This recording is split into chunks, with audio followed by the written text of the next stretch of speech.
when it came to the topic of Israel. Again, you can examine Charlie in his own words. He was starting to talk about topics that you're not really allowed to talk about when you take money and big checks are being written. And that pressure was increasing every single day. In fact, he was telling the truth even about Jeffrey Epstein. Take a listen. Epstein, with his little friend Ghislaine and Ghislaine's father, Robert Maxwell, who was obviously a spy of the Israeli intelligence agencies, that there was something else going on here. Epstein was not some sort of whiz kid hedge fund manager. Epstein was playing a part. Epstein was a LARPer. Epstein was cast for a specific role, and he played it really well. The sweatpants and the Harvard jacket, the kind of disheveled hair, looking as if he was so smart and above the clouds that he was doing advanced mathematic equations on the back of napkins. But if you actually go into some of the videos of people that met with Epstein at the time, they said he was awfully unimpressive when it came to finance and markets and economics. And it's nothing new that if you're in the intel agencies, you want to try and get as much blackmail on powerful people as possible. Easy, not hard.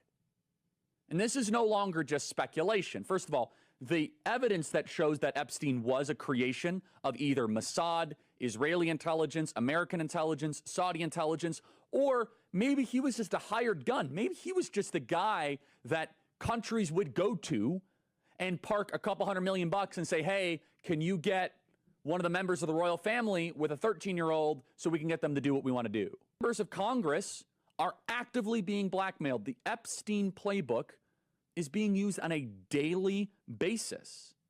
Jeffrey Epstein was not a financier. He was not a hedge fund manager. Jeffrey Epstein was a key player in a multi-decade blackmail operation against the most powerful people on the planet. Yeah, I don't know, man.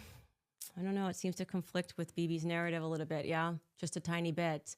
I do want to say this. It's important because I am angry. I will obviously, I pray to move on from this phase, but it's a fire in my belly right now. To those of you who think that you are going to replace Charlie Kirk, okay? Kings are born. You don't just get to depose and tell us that we're going to follow this individual, okay? I'm one of the Masons of Turning Point USA.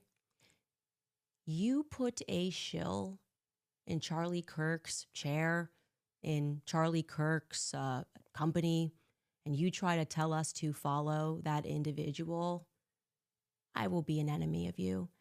There will be nothing that can stop me, okay? And I want you guys to understand, this is not a threat. This is a promise. There will be nothing that can stop me. I will release every single text message. So to those of you who are trying that, I'm seeing the messages, I am telling you to back off right now. Like right now, don't do it, okay? Don't you think about it. I know exactly who you are. I know exactly who you were that were exerting pressure. Don't you pretend to be noble now and say nice things about Charlie Kirk and think you're going to slide into his chair, okay? Over my dead body, which I'm sure can be arranged.